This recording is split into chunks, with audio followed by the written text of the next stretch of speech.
All right, guys.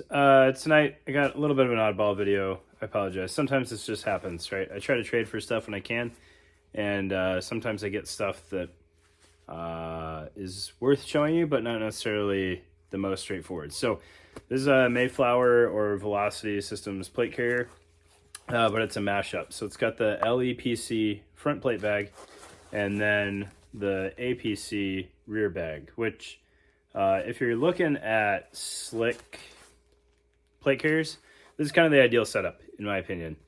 But I'll go through it and I'll show you kind of bag by bag, I guess, what they look like, and then take it for what it's worth. But if you're looking for budget plate carriers that are with beyond any question quality items, the Velocity plate carriers are kind of where it's at.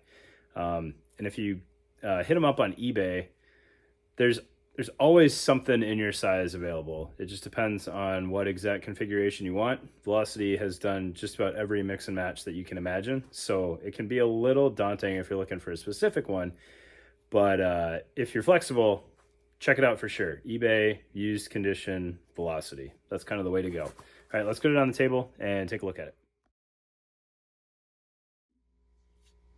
All right, guys, looking at this Mayflower Velocity vest, I'm not sure where the split is. I just know it equally as both companies. I think Velocity is actually the company. All right, so before we get too wrapped around the axle on going through this thing, I do want to show you, because some of you guys really get hung up on this, the surface mount buckles are a little higher than they typically would be on a vest or a plate carrier. So we've got the new Shaw plate placard here, and I'll just show you where this sits. Granted, the Shaw is adjustable, but with it kind of at its shortest configuration, it fit a lot of more current plate carriers pretty well. So you can see there's some overhang on the bottom there with the Shaw placard. Again, you could drop that down due to that being an adjustable placard. But if you had something like the Microfight or something like that that's relatively fixed, you are going to have some plate carrier exposed on the bottom, which, take it or leave it, that's just how that works out.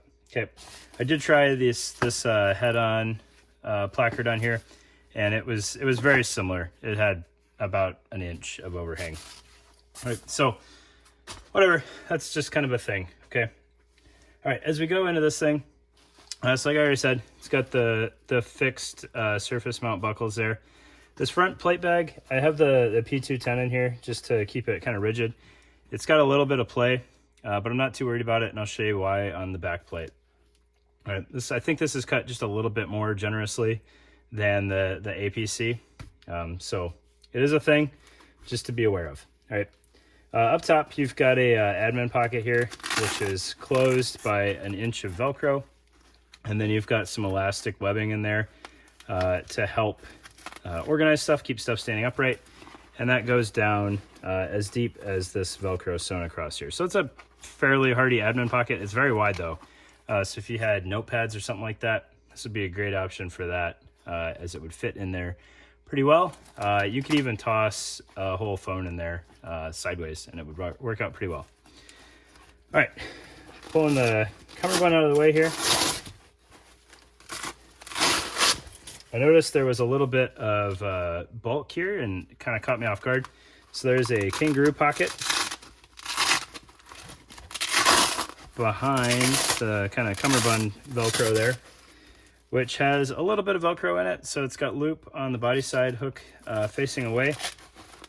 And I totally neglected to grab a insert to see if that would fit here. Let's see if I got one handy.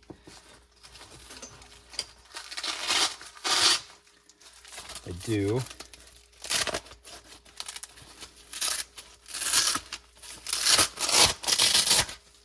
Sorry, I'm letting you guys down here. I didn't plan this out at all. So this is, what is this? I think this is a head-on insert. Yeah, this is the head-on, which is cut a little bit wider. Oh, this is my 308 one, that's why. I think you could fit a 3 M4 mag insert in that kangaroo pocket just fine. Now, would that be of a ton of value? I don't know, because you're probably going to want your buckles out of the way with the magazines that close to your body. And then you still have to close the cummerbund over that. So if you don't have a placard, you've got kind of exposed cummerbund ends. But you could make use of this with something else. You could have one of those zippered inserts in here. So you could avoid the admin pocket altogether if you wanted to. You could stick some bulkier things in here. Maybe you want a taser or something like that. Center line, and then your placard over that. I'm not sure. But you have that full kangaroo pocket there to work with as needed. All right. Continuing on this, so this is the LEPC plate bag. The plate bag closes very nicely. You've got plenty of Velcro in there, and then you've got this retention strap to keep the plate at the correct height. This one is a dangler-friendly plate bag. You've got exposed access to Velcro on both sides, with loop on the body side and hook away from you. So I don't know off the top of my head which danglers mount which direction, but now you can at least reference that when you're shopping for danglers. The inside of the plate bag is mesh lined, some spacer mesh, and your straps are sewn to the inside of the plate bag versus the outside of the top corner. So it's going to inherently add +2 comfort points to your plate carrier. All right, we'll get to the cummerbund in just a little bit. We'll talk about the rear plate bag first. All right, so looking at the rear plate bag, again, this is the APC plate bag, which is Molle. So like I said in kind of the intro, my preferred setup if I have to have a slick plate carrier is Molle on the back and slick up front. The reason that I'm a fan of that is up front, it's pretty passable to get away with either just a placard or even a insert behind the cummerbund, and you don't necessarily need any attachment points up front or anything like that. On the rear, Molle is free real estate, all right? It doesn't make it any more bulky or anything like that, especially if it's laser cut. And then you've got room for routing antennas or anything else that you need on the back, all right? Even if it's as simple as just a couple of sets of flex cuffs, like the Molle pays dividends, in my opinion. All right, looking at the rear plate bag a little bit further here. So the rear bag is not dangler friendly. So if you have something like the Faro Roll 1 or something like that, it's not going to play super well. And the reason why is the cummerbund flap helps secure the plate bag there. So you can see this start pulling away. We'll get that up and out of the way once we're past this point. But then looking at the actual plate bag itself, this is medium sappy or medium E-sappy and a backer, and you can see it is completely in that pocket. So this is one of the only plate carriers I've looked at in a long time. This is marked small medium that will honestly fit the size plates that it should, right? So medium, E-sappy, and backers completely seals the plate pocket with no issue. Again, this one has the strap in there to help get the ride height exactly where you need it. All right, looking at the cummerbund and the cummerbund pass-through here. This is Velcro secured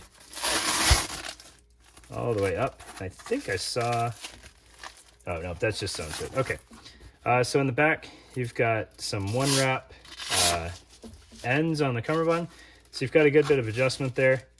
You can kind of see the struggle with adjustment on some of these things. So the only Velcro continuity that we have on the flap is the center piece of one wrap, but luckily it tucks around, so it's a pretty tight continuity there. As we paid it out to get more room as needed, we would get better and better attachment with our Velcro as we'd have more one wrap exposed. We really can't take it any smaller due to the way this works though. You could maybe go another inch each direction, but you would bottom out this thing and it would get all sorts of sloppy sticking underneath that flap, which would not be good. All right, so really this is about as small as you could get it without kind of feeling the consequences. We'll close that up. All right, and then we'll look at the cummerbund here. So it has a Molle exterior, as is typical for cummerbunds of this period, with 6 usable rows. The 7th one, not really. You could run an antenna or something through there, but that's not a real row. So you're looking at 6 usable rows on here. And then one thing that I'm a huge fan of with Velocity is I honestly think they were one of the first ones out there to use the interior of the cummerbund. So you've got M4 cells there for some magazine storage as needed. They're sewn on the bottom so you could drop a radio in there if it fit, and that was something that you wanted to do. And then the top is open so that you can put some side plates in there. And it looks like it's got an internal pocket here. I don't know how well this is going to show up. Let me turn this a little bit. All right, so we open that up, and then we've got a Velcroed secured pocket in here we could probably use to help with some side plate retention or even inserts if you wanted to. It's a little low, so I'm not quite sure how the side plates would work on there. Maybe that was for like a top pocket so that you still had access to this back, where you could run soft armor and then hard plates. I'm not 100% sure on that. Hopefully some Super Velocity fan will hit me up and let me know. But that is the cummerbund. So, like I said, Velocity was one of the first ones that I'm aware of to make use of the inside of the cummerbund, which I appreciate, especially on kind of a budget plate carrier. I'm fairly certain that either one of these configurations, the LEPC or the APC, was sub $200 new, and it's even cheaper, obviously, on the used market. All right, looking at the shoulder straps, I appreciate these shoulder straps because they're painfully simple. So you've got webbing with Velcro on top of it, and then a running end here. And we'll try to pull this sleeve this way so you can see it. So you've got your loop facing up, your hook facing down, and then a good bit of adjustment on there. You could bring it, at least that far, and you'd still have full hook continuity. And then obviously as you go further and further, you lose a little bit of that continuity. But if you fish this sleeve back over it, it'll keep everything plenty tidy and together without any issues. I don't know for sure if these sleeves were stock or if these are Cry sleeves. I could go either way on that one. I'm not really sure. I did get this thing used, like I said, traded for it. So I don't know. But there you go. The Mayflower / Velocity LEPC, APC. I apologize that they're a mixed bag, but hopefully it gives you a good idea of kind of the baseline. All the stitching is good. You got bar tacks up on the shoulder straps. Well-made vest for sure. I've never had my hands on one before. Just, I don't know, passing interest, I guess. But I was happy to trade for it, and I'll probably send this off somewhere else when the time arises. So thanks, guys.